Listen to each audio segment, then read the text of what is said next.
আসসালামু আলাইকুম বন্ধুরা, আপনারা দেখছেন সিঁদুরের মূল্য নাটকের 238তম এপিসোড। ভিডিওটি শুরু করার আগে একটি লাইক দিন, চ্যানেলটি শেয়ার করুন আর সাবস্ক্রাইব করতে ভুলবেন না। তো চলুন শুরু করা যাক। এপিসোডের শুরুতে আমরা দেখতে পাই অর্জুন জেলের ভেতর বসে আছে। তাকে কিছু খাবার দেওয়া হয়েছে, সে খাবারের থালা হাতে নিয়ে কান্না করে খেতে থাকে। ঠিক তখন যে লোকগুলো তাকে মারছিল সেই লোকগুলো এসে তার হাত থেকে থালা কেড়ে নেয়।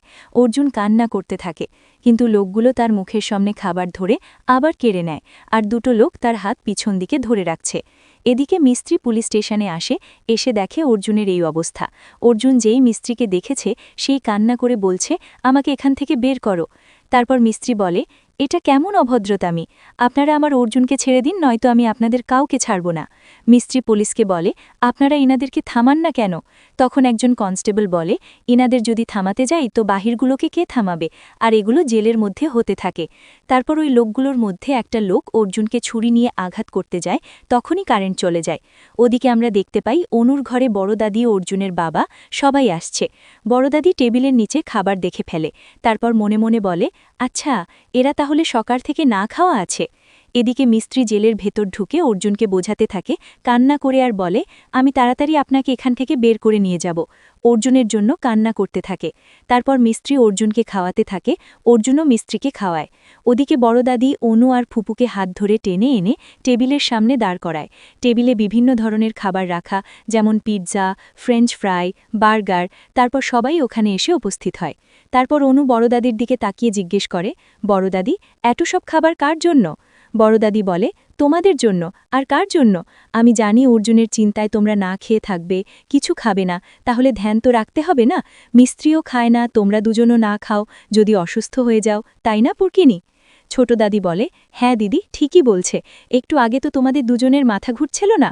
তারপর অনু আমটা আমটা করে বলে, কিন্তু আমি তো এতগুলো খেতে পারবো না। আসফিন বলে, অনু, ট্রাই তো করে দেখো, অনেক টেস্টি খাবার। তারপর আসফিন আর বড় দাদি ফুপু আর অনুকে জোর করে খাওয়াতে থাকে। তারপর ওরা আর খেতে না পেরে জোর করে কেবিল থেকে উঠে দৌড়ে যায়। আসফিন বলে, কি হলো এদের, কি খাওয়া পছন্দ হয়নি? তারপর মিস্ত্রি ওখানে অর্জুনকে সামলিয়ে বাড়িতে ফিরে আসে। বাড়িতে সবাই ধরাধরি করে তাকে বসায়। অর্জুনের মা বলে, খাওয়া দাওয়া না করলে অসুস্থ তো হবে।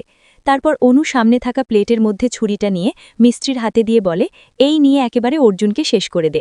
অর্জুনের মা আর বড় দাদি বলে, পাগল হয়ে গেছি শোনু। অনু বলে, বড় নানি মামাজির সামনে ভালো সাজার জন্য জেলে ঢুকে গেল অর্জুনকে, গুন্ডাদের সাথে দুশ্মনী করিয়ে দিল।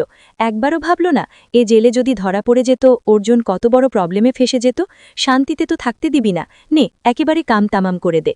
তারপর আমরা সিন কাট হয়ে দেখতে পাই মিস্ত্রি রাতে অর্জুনকে নিয়ে খুবই একটা বাজে স্বপ্ন দেখে। স্বপ্নের মধ্যে অর্জুনকে ফাঁসি দেওয়া হয়েছে, সেটা দেখে সে অনেক ঘাবড়ে যায়। তারপর আমরা সিন কাট হয়ে দেখতে পাই বাড়ির সবাই উপস্থিত আছে ড্রয়িং রুমে। বড় নানি সবাইকে বলছে, উকিল পেয়ে গেছি।